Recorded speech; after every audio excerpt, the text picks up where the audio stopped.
One of the foci in this model is an introduction to global women's studies. Having read the first chapter of your textbook, you're already aware of the themes in such research, but let's take some time to dive a little deeper together. The focus of women's and gender studies is the understanding of gender equality.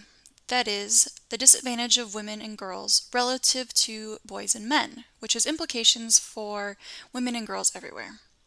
This research links gender inequality to cultural practices that are embedded in social, economic, political, and legal systems, and describes how these are targets of change. Considerations of diversity and the intersections between gender and other variables are essential to global women's studies. Global women's studies requires learning from different customs, religions, and forms of government, and provides insights into women's diverse lives. Studying women's lives in other cultures also inspires a profound appreciation for women, for their strength and ability to accomplish great things despite their often lower status and power. The cross-cultural study of women can also be very difficult, shocking, and disturbing. You may be surprised by some of the gender-based abuses that continue today.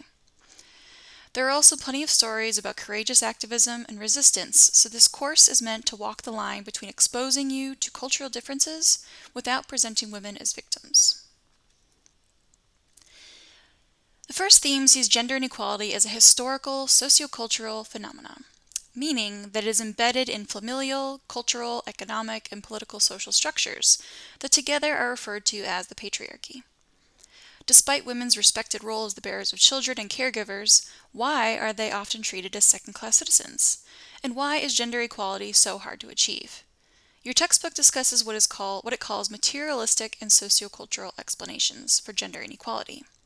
These are topics that we'll focus on in later modules, so I won't discuss them further now. The second theme focuses on women's empowerment, that is, their ability to advocate for their rights and have decision-making power in their public and private lives. The task of global women's studies is less about women as victims and more about what women and their male allies do to solve the unique problems faced by women due to their gender. We're going to hear from such activists in this module and throughout the semester. The third theme describes the approach to global women's and gender studies as multicultural, intersectional, and contextualized.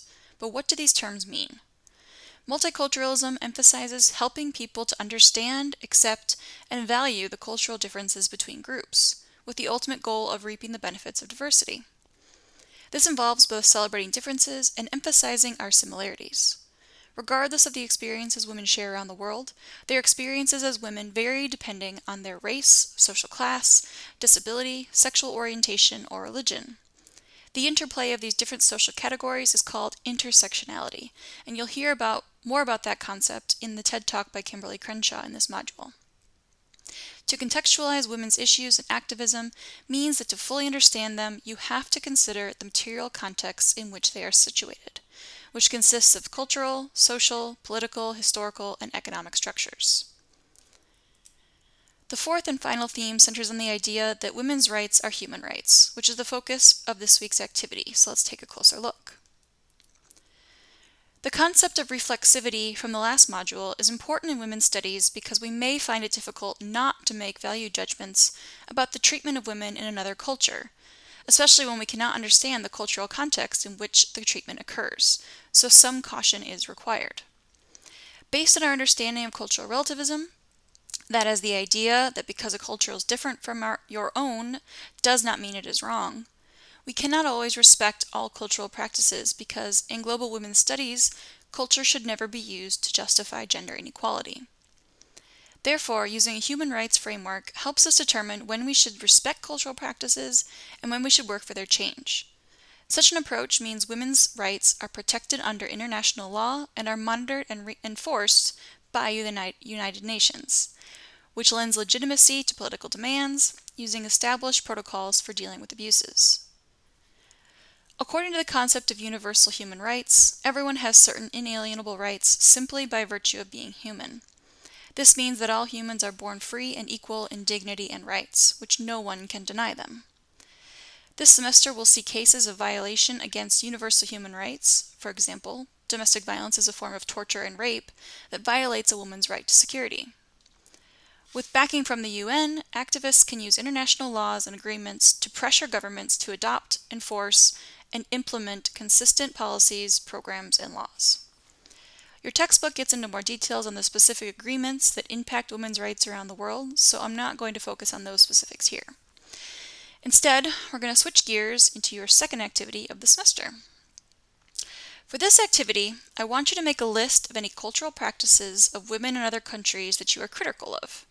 For example, many Americans are critical of Muslim women's headscarves. After you've completed your list, I want you to review it while considering the question posted here on the slide, using examples from your list to explain your position. So, should you override your ethnocentrism in regard to these practices, or are they violations of basic human rights? Burns makes a point that we should be careful in telling women in other cultures what to be concerned about and what they should do about it. To internalize this point, think about what the criticisms that an outsider might make of your culture's treatment of women and how you would feel about this outsider demanding change. There's a submission page for this activity on Canvas, so navigate there in this module and submit your responses to these two questions. The take-home message from this activity is that cultural diversity and human rights must be balanced. Cultural diversity should not be used to excuse human rights violations, nor should a claim for universal values be used to justify the eradication of unique cultural practices that do not violate human rights. Advocating for women's human rights internationally and valuing cultural diversity are not mutually exclusive. Global women's and gender studies and transnational feminism require that we do both. The way to accomplish this is to recognize the cross-cultural variation and the challenges women face, and to let women be the architects of change in their own countries. The best way to respect cultural diversity and advocate for women's rights is to focus on those practices of concern to women in their own countries and to support their efforts to do something about them. It's true that we shouldn't reject cultural practices just because they are not our own, and that we should not presume to understand the experiences of those in another culture. It's also true that many cultural practices are nothing more than social conventions that are neither right or wrong, and about which we should keep an open mind. But should we accept cultural practices that obviously result in serious harm to large segments of society, simply out of respect for the existing cultural tradition? If this had been the case in the U.S., then slavery would not have been abolished, women would not have been allowed to vote, and civil rights legislation would not have been passed. More progress cannot occur if we take cultural relativism too far.